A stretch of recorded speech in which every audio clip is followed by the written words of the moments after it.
We are taught to admire them. Sparta, the legendary warrior society where men were forged in iron discipline. Rome, the magnificent empire that gave us law, order, and unparalleled civilization. We marvel at the legions and the phalanxes, at the aqueducts and the Senate.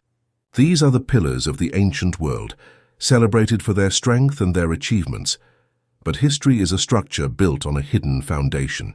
And for every Spartan hoplite and every Roman emperor, there was an invisible class whose suffering made that glory possible: slave women. Their stories have been systematically erased from the grand narrative.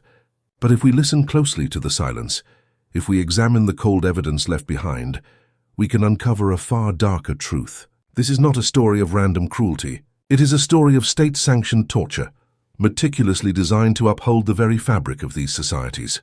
Welcome to the forgotten underworld of antiquity. To understand the horror, we must first dismiss the myth of the benevolent slave owner. Slavery in the ancient world was not a mild inconvenience. It was a condition of total powerlessness, where human beings were classified as property. And for women, this status came with a unique and terrifying dimension of psychological and physical control. Their punishment was not just about correcting disobedience, it was about sending a message, breaking spirits and controlling the very source of life itself. Our journey begins not in the forum, but in the austere, brutal world of Sparta.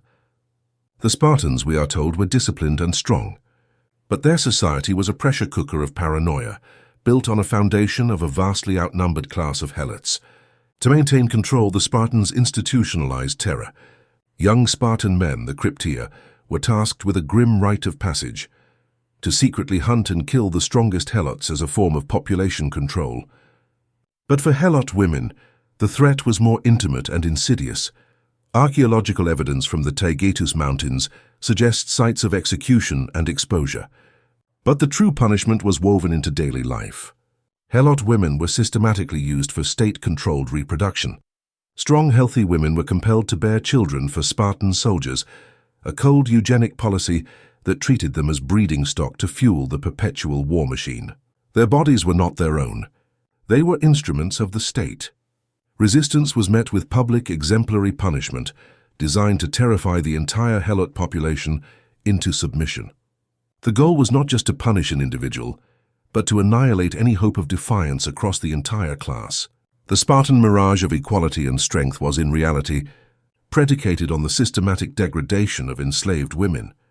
But if Sparta's brutality was austere and communal, Rome's was bureaucratic, industrial, and terrifyingly personal.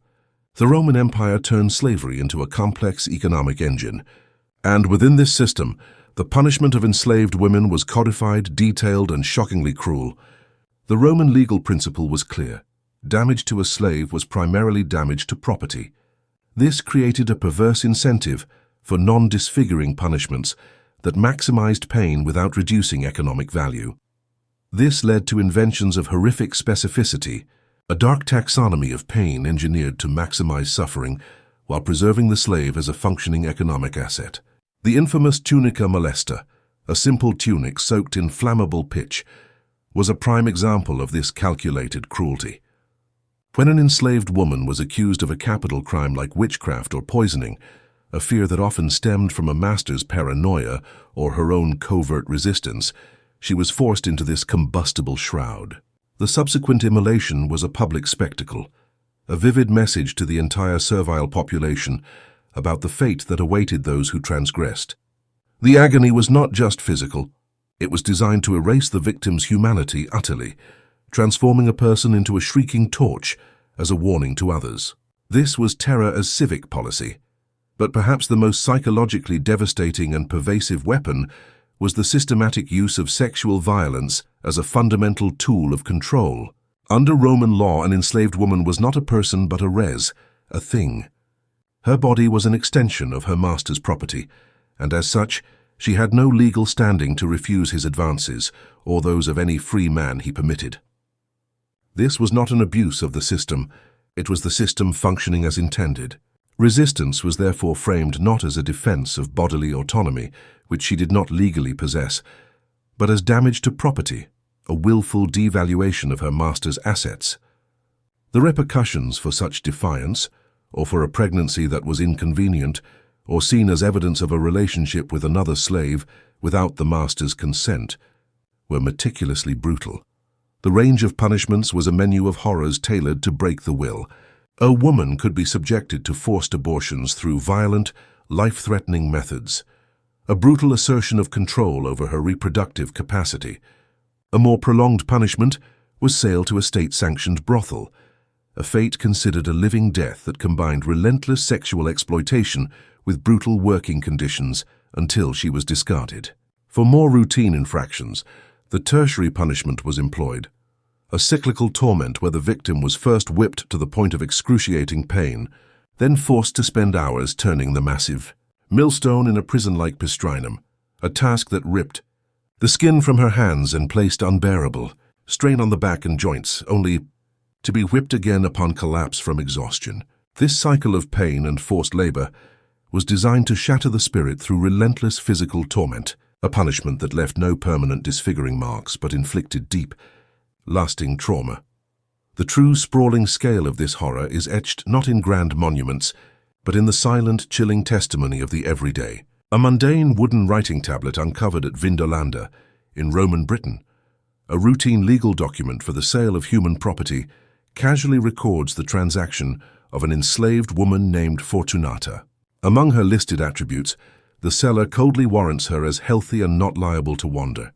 This single, bureaucratic phrase reveals a world where a woman's spirit, her innate desire for freedom and autonomy, was classified as a legal defect to be guarded against, like a physical illness. Her personhood was reduced to a clause in a contract. Further evidence is written in bone. The archaeological remains of a pistrinum in Ostia reveal skeletons of women with profound spinal deformities, advanced osteoarthritis and stress fractures consistent with a life spent in a hunched position, turning heavy millstones. Their bodies are the fossilized evidence of state-sanctioned labor that literally ground human beings into dust. These are not isolated tragedies. They are the data points of a widespread system built on institutionalized terror. Even the artifacts of beauty betray the horror. A fine-toothed ivory comb found in a wealthy Roman villa, used by a noblewoman to style her hair, was likely held and passed through the hands of an enslaved woman who could be tortured for dropping it. The elegance of Roman civilization was intimately polished by the very suffering it systematically inflicted. The legacy of this hidden history is therefore profound and deeply unsettling. The systems of control perfected in Sparta and Rome, a ruthless combination of sexual violence, reproductive coercion, and psychological terror, did not vanish with the ancient world. They created a dark blueprint for oppression that would echo for centuries, influencing later slave codes and systems of subjugation. They demonstrate with terrifying clarity that the greatest horrors are not always the impulsive, chaotic acts of a lone madman, but more often the cold, calculated, and meticulously enforced policies of a society intent on protecting its power structure at any human cost. It was bureaucracy in the service of brutality. The sun-bleached ruins of the Roman Forum and the windswept fields of Sparta stand today as majestic testaments to human achievement and discipline. But if we listen closely, the stones tell another, more urgent story. They whisper of the countless women whose unacknowledged pain was the dark mortar between those glorious stones, whose stolen lives and silenced screams are the true foundation upon which ancient glory was built. Their suffering was the hidden price of a civilization we so often romanticize, a chilling reminder that when we study the brilliant light of history, we must also possess the courage to confront the long, dark shadows it casts. The story of these women is not just a tragic tale from the distant past. It is a permanent blood-red stain on the tapestry of antiquity and a terrifying lesson in the ruthless efficiency of state-sanctioned cruelty. To forget them is to fundamentally misunderstand the brutal reality of the world that shaped our own.